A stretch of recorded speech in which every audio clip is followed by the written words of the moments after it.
സന്ദർശനം പരിപൂർണമായിട്ടും വ്യക്തിപരമാണ്. സ്വാഭാവികമായിട്ടും തെരഞ്ഞെടുപ്പ് കഴിഞ്ഞു. ഈ പറയുന്ന പിണറായി ഏകാധിപത്യത്തിനെതിരെയുള്ള പോരാട്ടത്തിൻ്റെ ഭാഗമായിട്ടാണല്ലോ കുഞ്ഞികൃഷ്ണേട്ടൻ ഇവിടെ മത്സരിക്കേണ്ടി വന്നത്. അപ്പോൾ സ്വാഭാവികമായിട്ടും എന്നെപ്പോലെയുള്ള ആളുകൾ 1.5 വർഷം മുമ്പ് ഇതേ വിഷയം പറഞ്ഞിട്ടാണ് ഞാൻ ഇടതുപക്ഷം വിട്ട് ഇറങ്ങി വരുന്നത്. അപ്പോൾ മത്സരിച്ച ഒരു വ്യക്തി എന്ന നിലക്കും ഈ ആശയത്തോട് ഒരുമിച്ച് നിൽക്കുന്ന ഒരു വ്യക്തി എന്ന നിലക്കും നമ്മളൊരു സഹോദര തുല്യമായി നിൽക്കുമ്പോൾ അദ്ദേഹത്തെ കണ്ടൊരു ധാർമ്മിക പിന്തുണ കൊടുക്കുക എന്ന ഒറ്റ സതുദ്ദേശത്തോട് കൂടിയിട്ട് വന്ന വേറെ ഉദ്ദേശങ്ങളൊന്നും ഇല്ല. അല്ല, അതൊക്കെ നമ്മൾ പറഞ്ഞല്ലോ 15-ാം തീയതിക്ക് ശേഷമാണ്. അതിലേക്കൊന്നും കടന്നിട്ടില്ല. അതൊക്കെ പിന്നീട് നമ്മൾ ഡിസ്കസ് ചെയ്യേണ്ട കാര്യങ്ങളാണ്.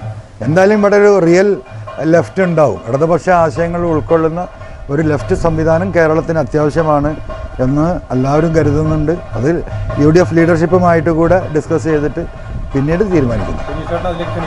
അല്ല, ഞാൻ എല്ലാവരും നിങ്ങളടക്കം ക്ഷണിക്കുകയാണ്. മനസ്സിലായില്ലേ? ഞാൻ കുഞ്ഞികൃഷ്ണേട്ടനെ ക്ഷണിക്കേണ്ട ആളല്ല. പുള്ളിയൊക്കെ നമ്മളെക്കാളിലും എത്രയോ ഉയർന്ന കമ്മ്യൂണിസ്റ്റുകാരനാണ്.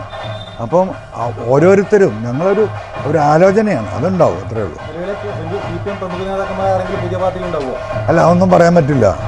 ഇവിടെ പ്രമുഖന്മാരുടെ കോലം നമ്മൾ കണ്ടുകൊണ്ടിരിക്കുകയാണല്ലോ. ഇവിടെ ഈ പാർട്ടിയെ നിലനിർത്തുന്ന ഇവിടുത്തെ സാധാ സഖാക്കളും തൊഴിലാളികളുമാണ്. അപ്പം അവരെയാണ് നമ്മൾ ഈ വിഷയത്തിൽ കാണുന്നത്.